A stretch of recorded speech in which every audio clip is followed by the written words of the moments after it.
While almost every country in the Northern Hemisphere is either harvesting or preparing for harvest, the Southern Hemisphere has already done the job.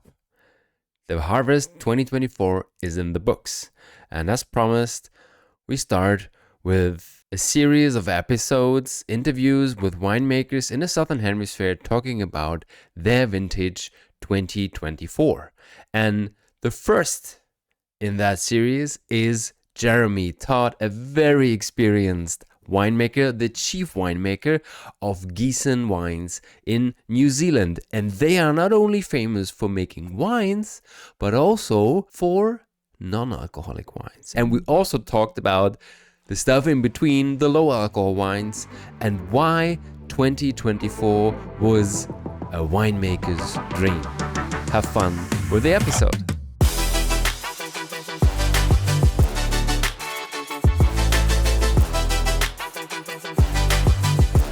Welcome to the Pinot and Pixel podcast episode number 189, and this is the first in a row of really cool episodes on the vintage 2024 in the Southern Hemisphere. And first in the row is Jeremy Tod, a very experienced winemaker at Giesen Wines, and I'm so happy that this was the first episode, but because he's such a nice, such a kind, such a funny guy, and he shared all of his experience with us. 22 vintages he has already done. Isn't that crazy? And also, he was super spontaneous. I mean, I guess we had a chat 3 days before the interview. And so, Jeremy, if you're listening to that, thank you very, very much. It was a pleasure to have an interview with you. And right now, have fun. Today we will talk about the vintage 2024, this time with Jeremy Tod, chief winemaker at Giesen Group in New Zealand. Jeremy, thank you very much for your time. I guess the time difference was a challenge for us, but we managed to do it. We did make it, yeah. Perfect. So thank you very much. Giesen has been a big part actually of this podcast recently, because they have been heavily investing in 0% infrastructure. But there's also a wine side of Giesen, which we will talk about today. So can you briefly tell us a bit about the winery and your role at the winery? Yeah, absolutely. So Giesen Group started off as 3 German brothers trying to, see what opportunities laid outside of Germany, and they landed in Christchurch. And they planted a small vineyard just outside of Christchurch in Burnham in 1981. New Zealand, I guess, vineyard or winery industry, that's quite an old vineyard. We don't really have the heritage over here. So yeah, first harvest for them was in 1984. Fast forward that's 40 years of vintages for the company. There's a bit of knowledge about the industry. They've seen a lot of change. In 2000, they built the winery, which I'm sitting in at the moment, in Blenheim. So moving their base of operation from Christchurch up to Marlborough or Blenheim, where the majority of the wine's made in New Zealand. Yeah, through there, they've kind of changed through the styles. New Zealand was originally Müller-Thurgau, a lot of Cabernet Sauvignon, varieties that have kind of been pushed by the wayside and kind of taken over by the Sauvignon Blanc, which has done really well internationally. So the brothers have been really keen on innovation and technology, and I think that's what been a key part of driving the success of the company. As you mentioned, the 0% has kind of taken off for us in the last 3 to 4 years. We've kind of been seen as the pioneers in New Zealand, at least, of 0%. So we've got quite a substantial portfolio of just the 0 products now, going from 0.5 maximum all the way up to, I guess, a low. So that's like a 6%. And then all the way, we also do the full strength, obviously, as well, which has been the bread and butter for 37 years before that. And then looking at just the wine, it's quite a varied portfolio as well. So we've got, obviously, your Sauvignon Blancs, trying to represent, what the vintage has done across the whole region. And then also we've got some wines that are kind of just showing what certain vineyards have done.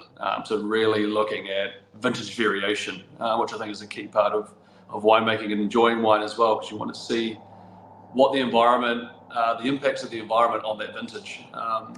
With the larger blends, it's that's kind of a minimum because we're able to bring in different sub-regions. They kind of cover or add their complexities and seem to kind of mute essentially a lot of that variance. But it was once we start talking about single vineyards, you really start to see that shining through. What is the ratio red and white grapes at Giesen? The ratio would be 95% white to 5%. Really? Yes. Wow. About how many With hectares? obviously Sauvignon Blanc making a huge portion of that. Yeah, I guess. But what is the vineyard size, the area on the vine? Yep, so the vineyard size. So we're harvesting anywhere between 17,000 tonnes and 22,000 tonnes per harvest across two essentially separate wineries, which are cut in half by a road. Vineyard area, it does fluctuate a little bit, as with the tonnes, obviously. 17 to 22, that's a substantial flux, a 5-tonne kind of shift.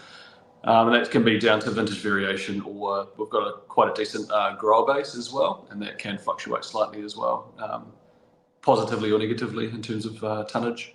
Mm-hmm. Okay, so how has this vintage 2024 been for you, and especially not only for Giesen but also for the country, for New Zealand? Yeah, 2024 was especially in Marlborough, a winemaker's dream essentially. We had El Nino came through, so that's when we get on the east coast of New Zealand, where I guess most of the vineyard plantings are. We get warm, dry weather, so we didn't have to deal with any disease pressure, which is quite common on this side of the earth. Down here, we're an island, heavily affected by the ocean, humidity, all that kind of stuff. So El Nino definitely played a big part in that. And then we had late spring frost as well, reduced the yields. And then we had poor, not fantastic weather over flowering as well. So they kind of, again, reduced that crop load down to, we're saying, maybe 12 tonnes per hectare for a Sauvignon Blanc, which historically would have been probably more that 15 to 18 tonnes per hectare. Okay. And then some of the Pinot blocks, which are kind of nestled up into the hills, they're able to kind of trap that negative cool air that we don't want. And that's where our premium vineyards are. They got affected more heavily by the frost, so they were cropping down at somewhere around that 4 tonnes per hectare. Oh, wow. Okay. Yeah, so the resulting wines, especially from those super premium sites that we have nestled in the hills, is extreme concentration. So the Pinot will be quite concentrated in 2024? Yeah, exactly. Yeah, the Pinot, anthocyanin through the roof. The big thing for us with these kinds of years, the drier years, we have to manage the fermentations a bit, a lot more hands off, not looking to over extract because they tend to be tannic in nature anyway, having that lower yield, typically smaller berries. So we didn't want to pull out, too much. So it's very gentle cap management. So kind of that 1 punch down per day scenario, tasting every day, making sure we're not overdoing it. And pressing off when required. So as you said, it was winemaker's dream in 2024. Were there any challenges in 24? Do you know what? I've seen a lot of challenging vintages, and over the 22 that I've done, this was probably the one that I'd say I didn't feel like there was a winemaker's challenge. Everything came in at, that peak physiological ripeness. So there was, next to no additions needing to be made, so definitely no remedial actions. And then we had, I guess, the added bonus of seeing the international staff kind of flow back through the streams of the New Zealand wine industry again, which we haven't had for a few years, thanks to COVID. So it's been nice to have, passionate young internationals flowing through and, keen to be involved, always keen to learn, which as I said, we haven't had that for a while, and that makes a huge difference. 2024, the perfect vintage for very good wines. Yeah, absolutely. Is there any change in between the marketing or communication strategy when there is a variation in the vintages? Typically, just for the super premium, like our Claven or single vineyard wines, there'd be a lot more emphasis on that. Trying to back that up with good scores from critics. I think that's quite a critical part for that end. And then also entering into those wine shows that, have a bit more flow with the market, especially that target market that we're looking for those wines. In terms of the estate range, there isn't a massive difference or flux. We're still kind of, in terms of quality, Marlborough Sauvignon Blanc has this, it's a beautiful variety grown here. It tends to absorb or take the punches quite well in terms of if you have a hard vintage, it still smells like Sauvignon Blanc. It does take a lot more work to get it there. But in these vintages like 2024, we're looking at, more concentration on the palate, which is one of the things that we try to get to in those type of vintages. It tends to be, very aromatic, obviously, but doesn't have that palate weight. So we've managed to pick that up this harvest, lower yielding, a lot more concentration, and the ripeness also kind of pushing a little bit further from that herbal, herbaceous, methoxy, just slightly getting, a little bit higher. The methoxys are still there in the background, but they're definitely not playing, the main act in 2024. So would you say that the Sauvignon tends to be more on this tropical, super aromatic side, or more on this greener, herbal, fresher side? In 2024, we're definitely pushing more that tropical spectrum, which I think is a trend where Marlborough has been shifting to year on year. It's getting further and further away. There's still some producers that are sticking to that green herbaceous, what put Marlborough on the map. But yeah, more and more so, I think consumers are going towards that tropical spectrum. In WSET Diploma, they usually call the New Zealand Sauvignon Blancs a banker when you get them in the blind tasting. But you can smell it from a meter away. Yes, exactly. Is there a difference in, especially wine growing in the vineyard, when you know that the harvest will be dedicated to zero alcohol wines? Yes, so that was obviously some learnings that we've had over the past few years.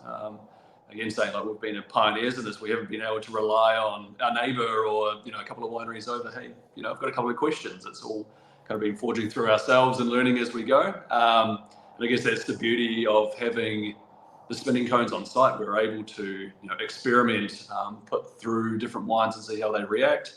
Lots of trial and error. But in terms of the vineyard, we have worked out, especially for the Sauvignon Blanc, we really need that malic degradation to occur in the vineyard because it's really hard to get rid of, or literally impossible to get rid of, malic in the winery. We've tried, Malos, malic converting yeast as well to try and knock off a bit of that malic because it does tend to be quite peaky. So we're looking at methods in the vineyard to kind of bring so the fruit arrives, and essentially what we did in 2024, we just kind of guided the fruit or the juice all the way through to the end without having us to manipulate too much. And is there a difference in the harvesting time? So is it harvested earlier to keep more aromas and more freshness and more acidity, or is it quite similar to the normal one?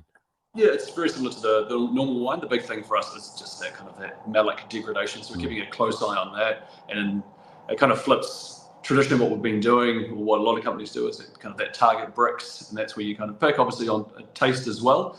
But now we're looking at we're picking on acid. So the bricks isn't the main indicator for zero production anymore, or making the base wine. It's, can we get that malic down to a suitable level, thinking of the final product. Giesen was or is known for being the pioneer, I would say, even in the Southern Hemisphere for zero alcohol, especially with working with spinning cone. Have you ever been working with just the normal vacuum distillation or with another reverse osmosis or so? Spinning cone, and we've kind of got straight on board with the spinning cone through Flavortech, and we've done a lot of obviously competitor sets and trialing tasting what everyone else is doing, and we're very happy with what the unit can provide for us. And you mentioned there is low alcohol wines as well. There's a range of maybe 5 or 6%. Many companies. The idea with that is that kind of sessionable wine. You've got the sessionable beers, like slightly lower in alcohol, or that kind of 4 to 2 kind of mid-range. So it's partially de-alcoholized? Exactly.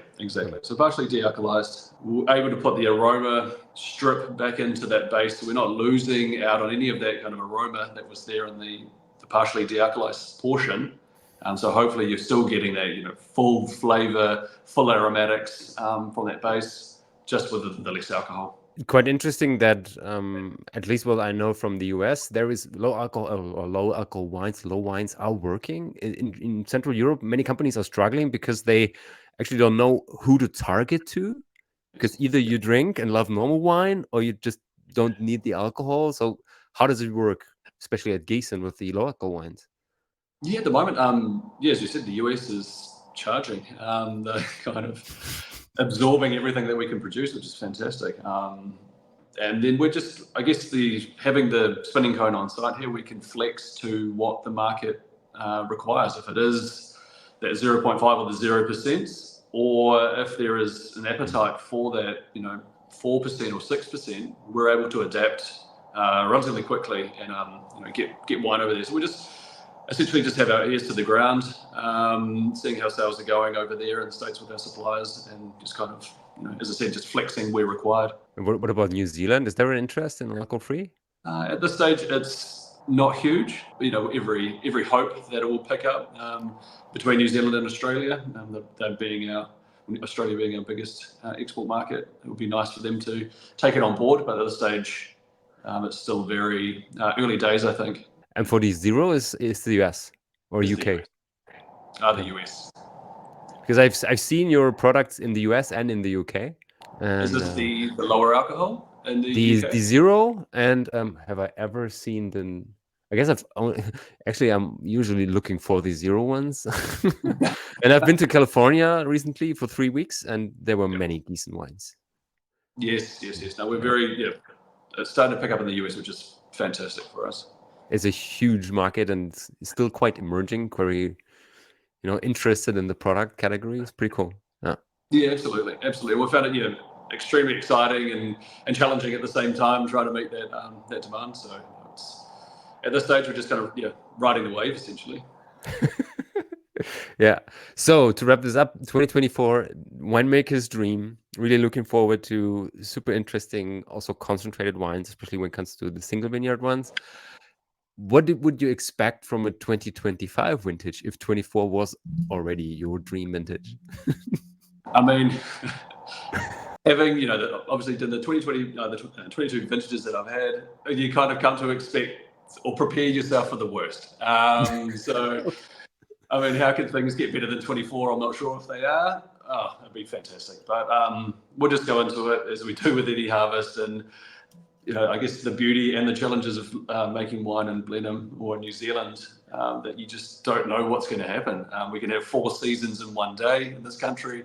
It could be summer, and then we could get, a 30-degree day and the wind blows and it pours with rain. We could get hail. You just can't really expect anything. We don't have that certainty of continental climate. So we just have to be reactive, and we'll prepare for every scenario that might, kind of land on our laps. And I guess you have quite a widespread, especially when it comes to vineyards. So if you have a problem, at least in one area, you might be able to compensate that with another one. Absolutely. I mean, we could, have experience in making wines in very challenging scenarios. Just off the top of my head, was it 2018? We've had widespread flooding during harvest. We had wasn't at Giesen, but barrels floating out of a barrel hall to that level during harvest. So we've made wine in some extremely challenging scenarios and managed to make it work. And as I said, Sauvignon Blanc is an extremist from Marlborough, at least, is a very robust variety. So it takes a lot to beat the Sauvignon Blanc out of it. Yeah, we talked about the severe conditions in Hawke's Bay this year. Yes. Have you been affected by that? Yeah, they had a very challenging season last year. Yeah, the huge widespread flooding and wiped out many vineyards up there. So it's very sad to see for that region. We had a few vineyards that we were taking fruit from up there. A couple did get wiped out for the flooding, and some are just starting to trying to rebuild now. Hoping the best for 2025. Absolutely. Is there any non-wine product in the Giesen portfolio, like a tea or so? There's a gin. Oh, okay. How come? Okay, we can talk about gin. So through obviously the spinning cone process, we get 3 portions. So you've got the alcohol, the aroma, and the 0% on the base. To make the 0%, we take the base and then add in aroma to take it to 0.45% alcohol. So that's where you get all your varietal aromas. And then obviously we've got all of this extra alcohol that's not being used. So we've taken that byproduct to create our own gin under the name Strange Nature. So that's a pretty cool idea, actually. Recycling basically the garbage. Nobody has ever told me that. So yeah, essentially what we do is take the alcohol. It's then distilled with juniper, so it can be called a gin and not a brandy, and then brought back to the winery and we bottle on site. Nice. But then, is there any alcohol-free gins? There are definitely products around, but we haven't looked into that yet. Okay. Not to say that we won't. But at this stage, it's just a full-strength gin, really looking at that kind of, I think, in the spirits industry, you don't have that same traceability as we do in the wine industry. So we can trace this bottle of gin back to the grapes or the vineyard where it was harvested.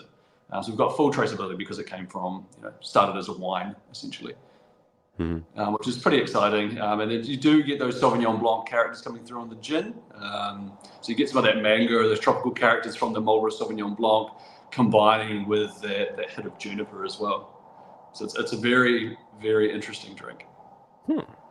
Nice. Last but not least, most of our listeners are either from Central Europe or from the US. Where can we find your products? Yeah, I mean, just look us up on social media. We're everywhere on social media, Giesen Group. You are? Or just the website. That's probably the best place to look us up. And then from there, you'll get directed to the distributor or the point of sale in your country. Yeah, and I've been to ProWine. I talked to Roscoe, who gave me some samples of the 01s and of the Uncharted Pinot. Oh, very nice. My favorite one is the single vineyard one, which is usually, if I remember it correctly, it's not branded under Giesen. What is it called? Claven. Claven, yes, exactly. Exactly. That was the single vineyard that I was talking about. Yeah, nestled up into the hills, clay soils, north-facing slopes, organic vineyard. Obviously, I'm a Pinot fan. Excellent. Yeah, perfect. Jeremy, thank you very much for sharing all the information. No, it was a pleasure. Yeah, and I'm super happy for the Winemaker Stream 2024 in New Zealand, because we will talk to other countries, other winemakers, and they probably weren't like yours. Yeah, it's one of those things you always hear winemakers talk and their spiels like it was the best vintage ever. But it's one of those things that I can't fault vintage 24, which is not typically the case. So it's nice to have one of those under the belt. Pretty cool. And I mean, it was harvested in March, maybe, I would say. Yeah, so we start mid-March and typically run for 3 to 4 weeks. So it's quite a compact, tight window to harvest all of the fruit. So it's very busy for those 3 weeks. So really, relying on those staff that we've got here, as I mentioned before, having those key staff coming in from overseas with a passion for making wine, it really, really helps. Because we can't look at after everything the winemaking team, so we need people on the ground to really perfect see if there's anything that we could be doing better. Yeah. Yes, perfect. Thank you very much. Have a good day. And talk to you soon. Will do.